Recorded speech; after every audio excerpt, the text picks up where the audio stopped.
Hello guys, welcome back to my YouTube channel. In today's video, I'm going to show you how to remove facial verification in Binance. So first, open your Binance app, open homepage, and on the left upper side, you will see here this Binance icon. If you click on it, it will show you this type of dashboard here.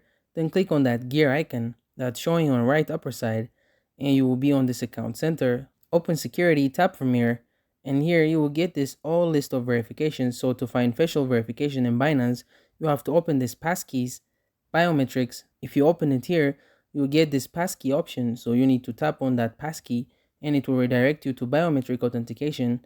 Biometric comes with your facial recognition as well as your biometric signature. So simply here, you have to find your facial verification and simply turn it off by just tapping on that toggle button right next to it, and that's it. Thank you guys for watching this video. If this video was helpful, don't forget to like and subscribe to my YouTube channel.